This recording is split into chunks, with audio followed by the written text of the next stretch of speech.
2015 में एपी का world problem, इसको वर्ल्ड प्रॉब्लम मान सकते हैं, एक तरीके से ये वर्ल्ड प्रॉब्लम है। वर्ल्ड प्रॉब्लम का आया हुआ 3 नंबर का बहुत प्यारा क्वेश्चन। आप देखो करेंगे कैसे, बहुत शानदार क्वेश्चन है। मैक्सिमम बच्चे इसको गलत कर देंगे, कैसे गलत कर देंगे समझ में नहीं आएगा। क्या कह रहा है, 14 term of an AP is twice its 8 term. मतलब जो 14 टर्म है, 14 टर्म है वो जो है ना वो 2 गुना है किसकी, 8 टर्म की। ये चीज समझ में आई, सिंपल सा क्वेश्चन है, ठीक है। अब हमें पता है 14 टर्म क्या होती है, a plus 13d equal to 2, और 8 टर्म क्या होगी, a प्लस 7d। तो इसको सोल्व करेंगे तो यहां से क्या आएगा, a plus 13d equal to 2 अंदर भेजेंगे तो 2a प्लस 14d। तो यहां से क्या आएगा, इस पूरे को उठा के उधर ले जाओ तो 0 equal to 2a plus 14d, और देखो ये जाएगा उधर तो क्या होगा, माइनस का a और माइनस का 13d। तो यहां से क्या आ जाएगा, 0 इक्वल टू 2a में से एक a गया तो a प्लस 14d में से 13d गए तो d। तो एक इक्वेशन बन गई मेरी a। यहां तक क्लियर है। अब देखो सेकंड कंडीशन क्या कह रहा है। सेकंड कंडीशन कह रहा है if the 6th term is -8, मतलब 6 टर्म जो है 6th टर्म वो कितनी लिखी हुई है, -8। तो यहां से मैं क्या लिख सकता हूं, 6 टर्म क्या होगी, a plus 5d equal to -8। ठीक है।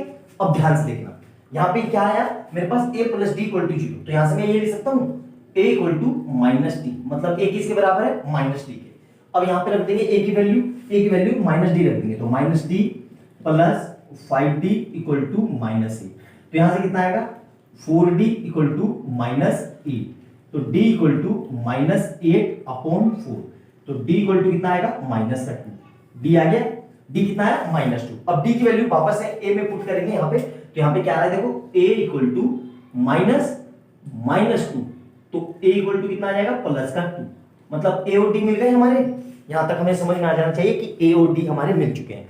a और d आ गए। अब देखो हमसे क्या निकलवा रहा है, ध्यान से देखो, a और d आ गए तो हमारा काम हो गया। क्यों, क्योंकि जो हमसे निकलवा रहा है वो उसमें a और d ही चाहिए। ठीक है, ध्यान से देखो।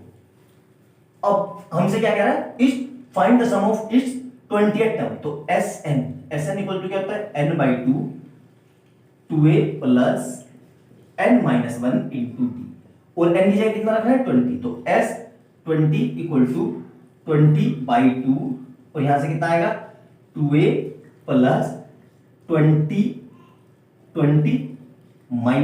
Into d। ठीक है।